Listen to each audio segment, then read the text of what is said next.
25. Agnes Morgan. Simplicity in piano teaching. One of the busiest of New York piano teachers, whose list of students taking private lessons in a season almost touches the 100 mark, is Mrs. Agnes Morgan. Mrs. Morgan has been laboring in this field for more than 2 decades with ever-increasing success. And yet so quietly and unobtrusively is all this accomplished that the world only knows of the teacher through the work done by her pupils. The teacher has now risen to the point where she can pick and choose her own pupils, which is a great comfort to her, for it dispels much of the drudgery of piano teaching and is one of the reasons why she loves her work. When one teaches from 9 in the morning till after 6 every day of the season, it is not easy to find a leisure hour in which to discuss means and methods. By a fortunate chance, however, such an interview was recently possible. The questions had been borne in upon me. By what art or influence has this teacher attracted so large a following? What is it which brings to her side not only the society girl but the serious art student and young teacher? What is the magnet which draws so many pupils to her that 5 assistants are needed to prepare those who are not yet ready to profit by her instruction? When I came in touch with this modest, unassuming woman who greeted me with simple cordiality and spoke with quiet dignity of her work, I felt that the only magnet was the ability to impart definite ideas in the simplest possible way. Dr. William Mason, with whom I studied, began Mrs. Morgan, used to say that a musical touch was born, not made, but I have found it possible to so instruct a pupil that she can make as beautiful a tone as can be made. Even a child can do this. The whole secret lies in arm and wrist relaxation with arched hand and firm nail joint. Inspiration from an American teacher. I feel that Dr. Mason himself was the one who made me see the reason of things. I had always played more or less brilliantly, for technique came rather easy to me. I had studied in Leipzig, where I may say I learned little or nothing about the principles of piano playing, but only crammed a great number of difficult compositions. I had been with Moszkowski also, but it was really Dr. Mason, an American teacher, who first set me thinking. I began to think so earnestly about the reason for doing things that I often argued the points out with him, until he would laugh and say, "You go one way and I go another, but we both reach the same point in the end." And from that time I have gone on and on until I have evolved my own system of doing things. A teacher cannot stand still. I would be a fool not to profit by the experience gained through each pupil, for each one is a separate study. This has been a growth of perhaps 25 years, as the result of my effort to present the subject of piano technique in the most concise form. I have been constantly learning what is not essential and what can be omitted. Simplicity. Simplicity is the keynote of my work.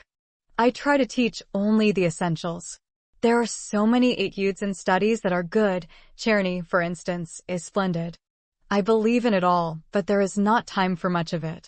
So with Bach. I approve of studying everything we have of his for piano, from the little pieces up to the big preludes and fugues. Whenever I can I use Bach. But here again we have not time to use as much of Bach as we should like. Still I do the best I can. Even with those who have not a great deal of time to practice, I get in a Bach invention whenever possible. When a new pupil comes who is just starting, or has been badly taught, she must of course begin with hand formation. She learns to form the arch of the hand and secure firm finger joints, especially the nail joint. I form the hand away from the piano at a table. Nothing can be done toward playing till these things are accomplished. I often have pupils who have been playing difficult music for years, and who consider themselves far advanced.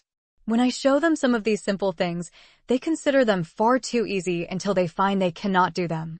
Sometimes nothing can be done with such pupils until they are willing to get right down to rock bottom and learn how to form the hand. As to the length of time required, it depends on the mentality of the pupil and the kind of hand. Some hands are naturally very soft and flabby, and of course it is more difficult to render them strong. Finger action.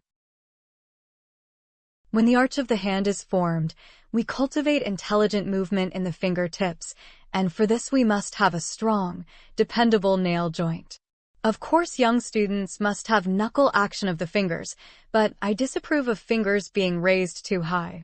As we advance, and the nail joint becomes firmer and more controlled, there is not so great need for much finger action. Velocity is acquired by less and less action of the fingers. Force is gained by allowing arm weight to rest on the fingers, lightness and delicacy by taking the arm weight off the fingers, holding it back. I use no instruction books for technical drill, but give my own exercises or select them from various sources. Certain principles must govern the daily practice from the first. When they are mastered in simple forms, later work is only development. Loose wrist exercises in octaves, sixths, or other forms should form a part of the daily routine. So should scale playing, for I am a firm believer in scales of all kinds. Chords are an important item of practice. How few students, uninstructed in their principles, ever play good chords. They either flap the hand down from the wrist with a weak, thin tone, or else they play with stiff, high wrists and arms, making a hard, harsh tone. In neither case do they use any arm weight. It often takes some time to make them see the principles of arm weight and finger grasp. Questions of pedaling. Another point which does not receive the attention it deserves is pedaling. Few students have a true idea of the technique of the foot on the pedal. They seem to know only one way to use the damper pedal, and that is to come down hard on it, perhaps giving it a thump at the same time. I give special preparatory exercises for pedal use. Placing the heel on the floor and the forepart of the foot on the pedal, they learn to make one depression with every stroke of the metronome. When this can be done with ease, then 2 depressions to the beat, and so on. In this exercise, the pedal is not pressed fully down. On the contrary, there is but a slight depression. This vibration on the pedal has the effect of a constant shimmering of light upon the tones, which is very beautiful. Here the artist illustrated most convincingly with a portion of a Chopin prelude. One needs a flexible ankle to use the pedal properly. Indeed, the ankle should be as pliant as the wrist. I know of no one else who uses the pedal in just this fashion, so I feel as though I had discovered it. Yes, I have numbers of pupils among society people, girls who go out a good deal and yet find time to practice a couple hours a day. The present tendency of the wealthy is to take a far more serious view of music study than was formerly the case. They feel its uplifting and ennobling influence, respect its teachers, and endeavor to do carefully and well whatever they attempt. While necessary and important, the technical foundation is after all but a small part compared to the training for rhythmic sense and for the knowledge of how to produce good and beautiful results in musical interpretation.